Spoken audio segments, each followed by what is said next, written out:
नमस्कार, मैं हूं गनुप्रिया सप्तन और आप देख रहे हैं खबर 100 न्यूज। आइए नजर डालते हैं आज की कुछ खास खबरों पर, लेकिन उससे पहले एक नजर आज की हेडलाइंस पर।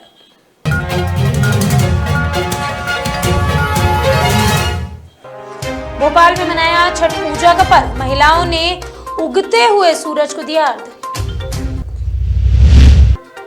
एंटी माफिया अभियान जारी, निगम, जिला और पुलिस प्रशासन की संयुक्त कार्यवाही, अवैध निर्माणों को किया जा रहा है ध्वस्त। पशुपालन मंत्री प्रेम सिंह पटेल ने दिया बड़ा बयान, गौशाला के लिए कर रहे नई योजनाओं की तैयारी। सीएम ने की वीडियो कॉन्फ्रेंसिंग के माध्यम से बैठक, शहर के सभी अधिकारी वीडियो कॉन्फ्रेंसिंग में हुए शामिल।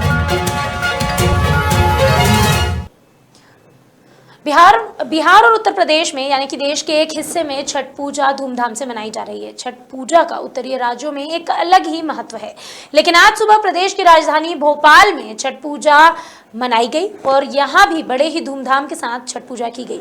बड़ी संख्या में भोजपुरी समाज से लोगों ने भोपाल की शीतलदास की बगिया पहुंचकर उगते हुए सूर्य को अर्घ्य दिया और पूजा की। बड़े ही हर्षोल्लास के साथ छठ पूजा के पर्व को यहाँ मनाया गया। इस दौरान कई राजनेता और प्रतिनिधि भी घाट पर पहुंचे। कार्यक्रम को सफल और शांतिपूर्वक बनाने के लिए जिला प्रशासन, पुलिस प्रशासन की टीम और नगर निगम की टीम द्वारा सुरक्षा के बेहतर इंतजाम किए गए थे। आपको बता दें, दीपावली के बाद छठवें दिन यह एक बड़ा पर्व भोजपुरी समाज द्वारा मनाया जाता है। इस पर्व में महिलाएं व्रत रखकर सूर्यदेव और छठ मैया की पूजा करती है, संतान की प्राप्ति और बच्चों की अच्छी सेहत की कामना भी करती हैं।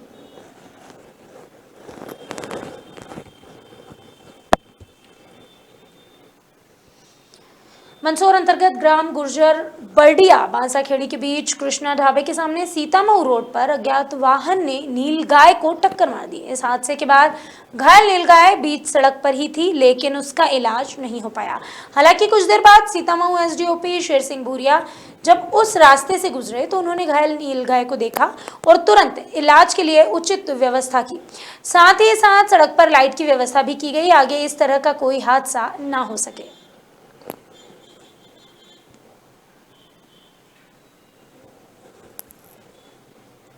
एंटी माफिया अभियान के तहत नगर निगम, जिला प्रशासन और पुलिस की टीम ने गुंडों और माफियाओं की आर्थिक रूप से कमर तोड़ने की कार्यवाही को जारी रखा है।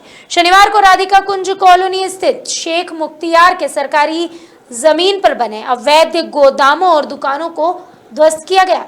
इसी कड़ी में जब पुलिस से जानकारी ली तो उन्होंने बताया कि मुख्तियार के खिलाफ अलग अलग थानों में 1 दर्जन मामले दर्ज हैं और उसने दबंगाई के दम पर ग्रीन बेल्ट की जमीन पर 6 गोडाउन भी तैयार कर रखे थे।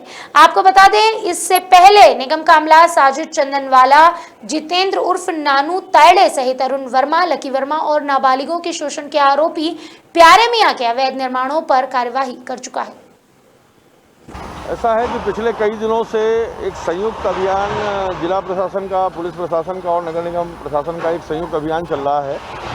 जो अपराधी प्रवृत्ति के लोग हैं, जो लगातार अपराधों में लिप्त हैं और अपने रसूख का, अपनी ताकत का इस्तेमाल करके जिन लोगों ने तमाम ज़मीनों पर कब्जे किए हैं, अवैध निर्माण किया है, उनको तोड़ने की कार्रवाई की जा रही है। उसी कड़ी में आज जो है हम लोग इस ग्रीन बेल्ट की ज़मीन पर खड़े हैं और ये पहले भी ये एक शेख मुख्तियार नाम का बंदा है जो कई आपराधिक मामले जिसके ऊपर दर्ज हैं और जो फिलहाल शायद मुझे ऐसा लगता है कि शायद वो जेल में है।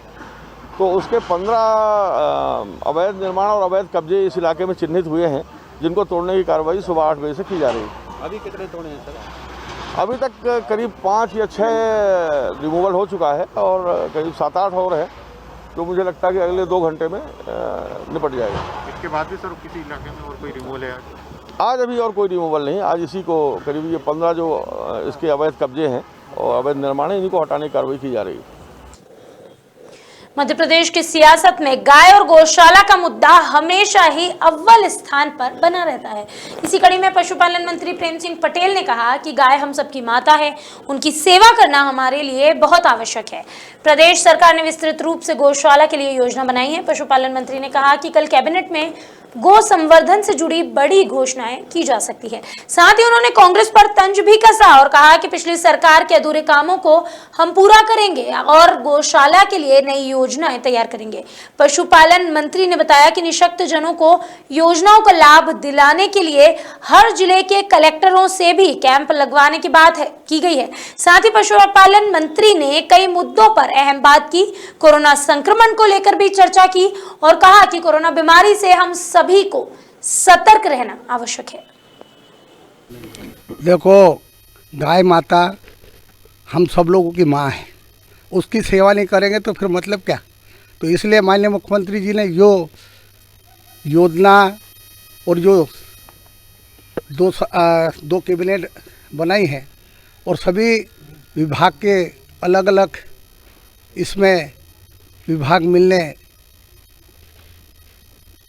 वन हो, राजस्व हो, पंचायत हो, ये सब मिलकर गौ माता की सेवा करने के लिए ये दो कैबिनेट बनाई है।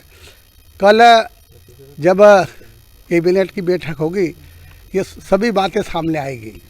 तो उपकर लगाया जाएगा तो किन लोगों पे लगाया जाएगा? संस्थाओं पे? देखो, समाजसेवी संस्थाओं? ये माननीय मुख्यमंत्री जी ना तो उपकर लगवाए ना कहीं नहीं लगवाए, वो तो देश की सेवा करना चाहते हैं। कल भी हमारी चर्चा हुई, ऐसे व्यक्ति है नहीं कि जनता के ऊपर वजन गिरे। पशुपालन के लिए आप सेवा हो सके। अभी माननीय मुख्यमंत्री जी कल आपको सब बातें मालूम पड़ जाएगी शाम तक कि क्या करने वाले हैं मध्य प्रदेश के लिए। और बहुत बढ़िया, हर विभाग, मंत्रालय, चारों 5 मंत्रालय 6 मंत्रालय इसमें ज्वाइन किया है, तो अच्छा काम करने के लिए है, इसीलिए तो किया है। छत्तीसगढ़ से भी अच्छा काम करके दिखाएंगे। छत्तीसगढ़ तो अपना एक। मध्य प्रदेश में बढ़ते कोरोना के प्रकोप को देखते हुए मुख्यमंत्री शिवराज सिंह चौहान ने वीडियो कॉन्फ्रेंसिंग के माध्यम से एक बैठक ली। शहर के सभी यानी कि इंदौर शहर के सभी अधिकारी इस वीडियो कॉन्फ्रेंसिंग में शामिल हुए। इस बैठक में मुख्यमंत्री के साथ इंदौर को लेकर कुछ अहम मामलों में निर्णय लिए गए। साथ ही यह भी बताया गया कि त्योहारों की वजह से कोरोना के आंकड़ों में बढ़त हुई है।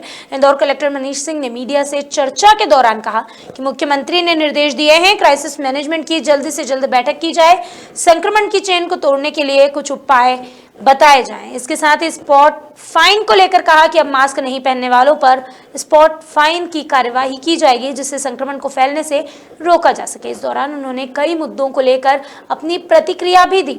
इस बैठक में प्रमुख सचिव संजय दुबे, संभागायुक्त डॉक्टर पवन शर्मा, वाणिज्य कर आयुक्त राघवेंद्र सिंह, इंदौर कलेक्टर मनीष सिंह, डीआईजी हरिनारायण चारी मिश्र सहित निगम आयुक्त प्रतिभा पाल शामिल हुए। माननीय मुख्यमंत्री जी द्वारा पूरे वरिष्ठ अधिकारियों की वीडियो कॉन्फ्रेंसिंग के माध्यम से कोरोना रिव्यू लिया गया। इसमें बड़े शहरों के कलेक्टर्स को, संबंधित डीआईजी साहिबान, एसपी साहिबान को भी बुलाया गया था। सभी जगह का स्टेटस लिया गया, कहाँ कितना पॉजिटिव रेट है, किस तरह से ऑक्यूपेंसी बेड्स की, आईसीयू बेड्स की, ऑक्सीजन बेड्स की किस तरह से भर रही है, कितनी वैकेंसी है बेड्स में, इन सब का आकलन किया गया। ऑक्सीजन रिव्यू किया गया और इसमें अभी हम लोग निर्देश ये दिए गए हैं कि क्राइसिस मैनेजमेंट ग्रुप की हम लोग तत्काल बैठक करें। अलग अलग विकल्पों पर चर्चा की गई। रात में अगर 10 से 5 का कर्फ्यू लगाते हैं, मूवमेंट अगर बंद करते हैं, अथवा जो मैरिजेस होने वाली हैं, जो ये फैल रहा है अभी त्योहारों की वजह से फैला है, ये बतलाया हम लोगों ने कि अभी त्योहारों की वजह से काफ़ी बढ़ी है ये पेस पॉजिटिव आने की। और अब आने वाले समय में जो शादियाँ जिस तरह से होने वाली हैं इंदौर में हैं, कई शादियों में 20-20 हज़ार, 25-25 हज़ार कार्ड्स भी वितरित हुए हैं। उससे भी एक संभावना है कि बहुत तेज़ी से ये आउट ऑफ कंट्रोल चीज़ें जा सकती हैं। इसको सबको निर्णय लेने के लिए और प्रस्ताव भोपाल भेजने के लिए हुआ है। तो 1-2 दिन में ही हम लोग क्राइसिस मैनेजमेंट ग्रुप करेंगे, बैठक करेंगे उसकी, और उस बैठक में जो भी निर्णय होगा माननीय जनप्रतिनिधियों द्वारा, उसको फिर हम लोग भोपाल होम डिपार्टमेंट को अवगत कराएंगे और उसका अप्रूवल मिलता है तो उस तरह से आदेश जारी किए जाएंगे। पर जो भी कार्रवाई की जाएगी उसको हम लोग जल्दी ही करेंगे। बहुत सारी अफवाहें फैल रही हैं, उसमें जुर्माना की कार्रवाई आज से स्पॉट फाइन की कार्रवाई प्रारंभ हो गई है और उसको गति लाया जाएगा और उसमें करेंगे कार्रवाई। क्या जेल भी भेजा जाएगा और कुछ जुर्माना? जुर्माना स्पॉट फाइन अलग होता है, जेल भेजना अलग होता है। लघु उद्योग मंत्री ओम प्रकाश सकलेचा ने आज भोपाल में प्रेस वार्ता कर कहा कि कोरोना लघु मध्यम उद्योगों के लिए एक बहुत अच्छा अवसर है। उन्होंने ये भी कहा कि कोरोना लोगों के लिए बहुत बड़ी समस्या का कारण था, लेकिन लघु मध्यम उद्योगों के लिए एक बहुत ही बेहतरीन अवसर है। उन्होंने कहा कि आने वाले समय में कई जिलों में नए उद्योग शुरू होने वाले हैं और अगले 10 दिनों में हम नई पॉलिसी निकाल देंगे। इस बार हम बहुत सारे नियम भी खत्म कर रहे हैं, साथ ही नए उद्योग खोलने को भी बहुत सरल कर रहे हैं। उन्होंने बताया कि वेबिनार के माध्यम से हमने लोगों को सिखाया है और पहले वेबिनार में ही सभी जिलों से हमारे साथ 3000 से 4000 नौजवान जुड़े थे। साथ ही उन्होंने जानकारी दी कि अगला वेबिनार फूड प्रोडक्ट को लेकर होगा और कहा कि 2021 तक भारत का सबसे बड़ा मार्केट बन जाएगा। देखिए, बहुत आसान और बहुत सीधी बात है। अगर 2-3 हज़ार नए उद्योग लगने ही तो कम से कम 2-3 लाख लोगों को रोजगार तो मिलेगा नया।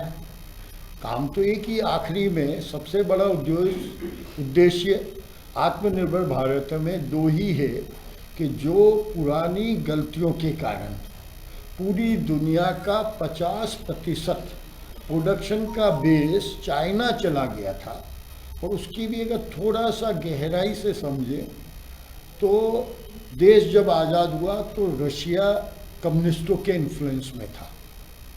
रशिया हमारा सबसे बड़ा टेक्निकल या इंडस्ट्रियल बेस बना।